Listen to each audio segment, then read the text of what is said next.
Hi friends, இந்த வீடியோவில் beta breeding பற்றி பார்ப்போம். ஸோ ஃபஸ்ட்டு பீட்டா ப்ரீடிங் மெயினானது வந்துட்டு உங்கள் வீட்டில் இருக்க ஏதாவது ஒரு டப் எடுத்துக்கோங்க. ஸோ சைமல்டேனியஸ்லி உள்ளே வாட்டர் ஃபில் பண்ணி ஒரு 1 or 2 days வச்சுருங்க. ஸோ உள்ளே ஆல்மண்ட் லீஃப் போட்டிங்க அப்படின்னா ஸோ அடிஷ்னல் பெனிஃபிஷியல் பாக்டீரியா எல்லாமே உங்களுக்கு ஃபார்ம் ஆகும். So at the same time அடுத்த மெயினானது பார்த்தீங்க அப்படின்னா நல்ல பேரண்ட் சூஸ் பண்ணணும், மேல் அண்ட் ஃபீமேல். ஃபஸ்ட்டு மேலை அந்த வாட்டரில் இன்ட்ரடியூஸ் பண்ணுங்கள். ஸோ இன்ட்ரடியூஸ் பண்ணி ஒரு 1 day வந்து அந்த மேல் அதுக்குள்ளேயே வந்து அக்கமுலேட் ஆகணும் ஃபுல்லாக. ஸோ உடனே வந்து ஃபீமேலை வந்து இன்ட்ரடியூஸ் பண்ணிடாதீங்க.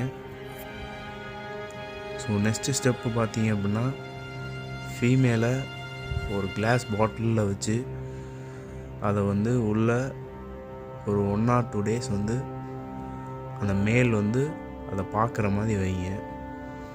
ஸோ அது வச்சிங்கன்னா தான் திருப்பி நீங்கள் ஃபீமேலை உள்ளே விடும்போது அந்த மேல் அண்ட் ஃபீமேல் வந்து ரெண்டுமே சண்டை போட்டுக்காமல் இருக்கும். ஸோ இதில் 1 or 2 days வச்சிங்கனாலே அந்த மேல் அண்ட் ஃபீமேல் ஓரளவுக்கு செட் ஆயிரும். நெக்ஸ்ட்டு வந்து நீங்கள் 1 time வாட்ச் பண்ணுங்கள். விட்டோடனே ஒரு 1 or 2 hour வாட்ச் பண்ணுங்கள்.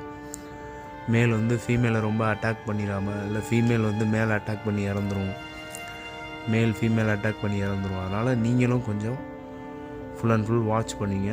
வாட்ச் பண்ணிவிட்டு 24 hours கழித்து ஃபீமேலை வந்து மேலோட இன்ட்ரடியூஸ் பண்ணுங்கள். ஸோ நீங்கள் இன்ட்ரடியூஸ் பண்ணிங்கனாலே ஒரு 30% ஆஃப் ப்ராசஸ் வந்து கம்ப்ளீட் ஆயிடுச்சு. ஸோ நெக்ஸ்ட்டு வந்து பார்த்தீங்க அப்படின்னா ஃபீமேல் வந்து பபுள் நெஸ்ட் மேல் கட்டியிருக்கோம்ல, அதில் வந்து டைரெக்டாக ஃபீமேலை வந்து எக் லே பண்ணிடும் within 24 hours. So after 24 hours பார்த்தீங்க அப்படின்னா நம்ம ஃபீமேலை வந்து ரிமூவ் பண்ணிடணும். ஸோ ஃபீமேல் வந்து எக் லே பண்ணியிருக்கோம். ஸோ அந்த எக் லே பண்ணதை வந்து பார்த்திங்கன்னா மேல் பீட்டா வந்து ஃபுல் அண்ட் ஃபுல்லு வந்து அதை கேர் பண்ணும். ஸோ அந்த டயத்தில் வந்து பார்த்திங்கன்னா கொஞ்சம் அக்ரெசிவாக இருக்கும். ஸோ ஃபுட்டு வந்து ஒரு 20 to 30% மட்டும் போடுங்க. ரொம்ப 100% வயிறு ஃபுல்லாக போட வேணாம், ஒரு 20 to 30% மட்டும் ஃபீட் பண்ணுங்கள். வித்தின் 24 hours ஃபுல்லாக எல்லா ஃப்ரைஸும் வந்து ஹேட்ச் ஆகிரும். 3 days நெக்ஸ்ட்டு 3 days எல்லாமே ஃப்ரீ ஸ்விம் ஆக ஆரம்பிச்சிடும். ஃப்ரீ ஸ்விம் ஆனோடனே மேல் பீட்டாவை ரிமூவ் பண்ணிடுங்க.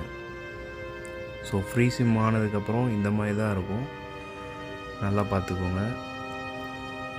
ஸோ ஃப்ரைஸ் எல்லாமே ஆட்டோமேட்டிக்காக ஃப்ரீ ஸ்விம் ஆனோடனே ஃபஸ்ட்டு ஃபீட் நம்ம கொடுக்கணும். ஸோ ஃபஸ்ட்டு ஃபீடு வந்து நான் வந்து வினிகரியில் ப்ரிஃபர் பண்ணுறேன். நீங்கள் உங்களுக்கு ஃபீடு ஏதாவது நீங்கள் ப்ரிஃபர் பண்ணுற மாதிரி இருந்துச்சுன்னா நீங்கள் அதை ஃபஸ்ட் ஃபீடாக கொடுத்துக்கோங்க. ஸோ நெக்ஸ்ட்டு வந்து நம்ம ஃப்ரைஸ் வந்து பார்த்திங்க அப்படின்னா நல்லா ஆக்டிவாக இருக்கான்னு பாருங்கள். டே டு டே தண்ணி நல்லா க்ளீனாக இருக்கணும், அதை ஃபஸ்ட்டு நல்லா பார்த்துக்கோங்க, மெயினே அதான். ஸோ நெக்ஸ்ட்டு வந்து பார்த்திங்கன்னா நம்மளோட ஃபஸ்ட்டு ஃபீடு கொடுத்துடலாம். ஸோ இது ஃபுல்லாக பார்த்திங்கன்னா வினிகரியில் நான் கல்ச்சர் பண்ணி வச்சுருந்தது. ஸோ இந்த வினிகரியில் தான் நான் வந்து பார்த்திங்கன்னா ஃபஸ்ட்டு ஃபீடாக கொடுக்க போகிறேன். ஸோ என்னோடய ஃப்ரைஸ் எல்லாத்துக்குமே வந்து பார்த்திங்கன்னா இந்த வினிகரியில் தான் நான் ஃபஸ்ட்டு ஃபீடாக கொடுக்குறேன். ஸோ வினிகரியிலேயே நம்ம ஃபஸ்ட்டு ஃபீடாக கொடுக்குறோம் அப்படின்னா வினிகரியில் சைஸில் ரொம்ப சின்னதாக இருக்கும், கண்ணுக்கே தெரியாது. ஸோ அதுதான் வந்து ஃப்ரைஸ்னுடைய வாய்க்குள்ளே போகிற மாதிரி இருக்கும். ஸோ மற்ற எந்த ஃபுட்டு நீங்கள் ஆர்டிமியா எது கொடுத்தாலுமே வினிகரில் கொடுத்து காப்பாற்றுற மாதிரி வராது. ஆர்டிமியா கொடுத்து காப்பாற்றலாம், பட் ஆனால் உங்கள் ப்ரைஸ் வந்து கொஞ்சம் கம்மியாக கிடைக்கும். உங்களுடைய ரேஷியோ டெத் ரேஷியோ அதிகமாக இருக்கும். அப்படி ரொம்ப நீங்கள் ஆர்டிமியா தான் கொடுத்து நான் காப்பாற்றுவேன் அப்படின்னா நல்ல இம்போர்ட்டட் ஆர்டிமியா எக்ஸ் வாங்கிக்கோங்க. அதில் ஹேட்ச் பண்ணி கொடுத்தீங்கன்னா உங்களுக்கு நல்லாயிருக்கும். ஸோ இந்த வீடியோவில் நம்ம பீட்டா ப்ரீடிங் செட்டப் எப்படி பண்ணுறது, ஃப்ரைஸ் ஃபஸ்ட்டு ஃபீடிங் எப்படி பண்ணுறதுன்றதை பார்த்தோம். உங்களுக்கு ஏதாவது நல்ல பேரண்ட் பீட்டா பேர்ஸ் வேணும்னா என்னுடைய நம்பர், என்னோடய வாட்ஸ்அப் குரூப்பு கீழே டிஸ்கிரிப்ஷனில் இருக்குது, ஜாயின் பண்ணிக்கோங்க. நெக்ஸ்ட் வீடியோவில் பார்ப்போம். தேங்க்யூ.